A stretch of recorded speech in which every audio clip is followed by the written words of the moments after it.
Despite its deplorable reputation, likely due to the popularity of fictional serial killer Hannibal Lecter and real-life serial killer Jeffrey Dahmer, the act of consuming human flesh, bones, or organs, commonly known as cannibalism, is not inherently illegal. The jail-worthy charges most associated with cannibalism come from murder, assault, or the defamation of the human body. However, if given permission or consent from the first party, eating the flesh of a person would not result in an arrest or citation.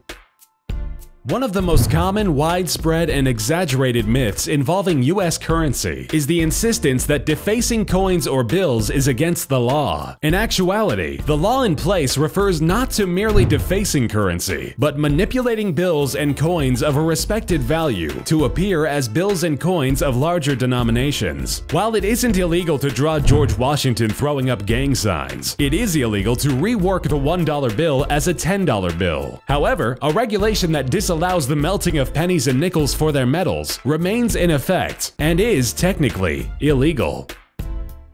Another myth perpetuated by movies and television: it is perfectly legal to refuse questions at traffic checkpoints on a state level. The checkpoints set up are technically in breach of the freedom of movement law of the mid-1800s and were originally established to find illicit trading violations involving everything from drugs to alcohol to extramarital sex. The freedom of movement law, however, ensures the rights of US citizens that unless officers are given probable cause, travelers do not have to answer potentially incriminating questions. This law, however, does not extend beyond national borders.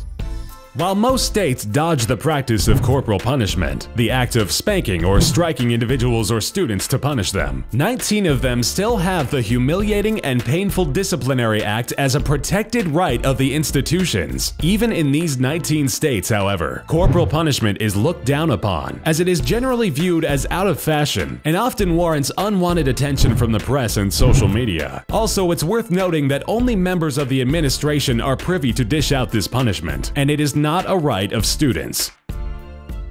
Card counting, the act of estimating card probability in the game of blackjack by counting cards, is a ban-worthy offense in some casinos, but also not technically illegal. While generally considered as intellectual cheating, casinos in Atlantic City only frown upon the act, while casinos in Las Vegas take the extra step of banning card-counting players. In an effort to counteract card counters, many casinos adopt measures such as player harassment and high-speed dealing to lure their patrons away from the temptation.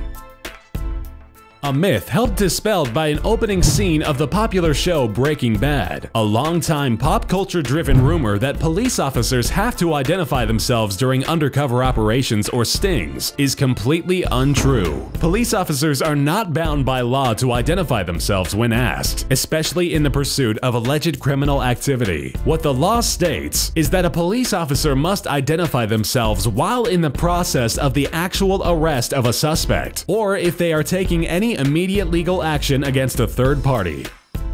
While a jurisdictional loophole might allow police officers to have probable cause to search your person, it is technically not illegal to be high in public in certain states, such as Oregon. In some states, however, the law might attempt to charge you with possession, even if you do not have an illegal substance externally, by asserting your body has possession of the drug, though this rarely happens. Most arrests of people being high in public are extensions of disturbing the peace, assault, and defacing private or government property.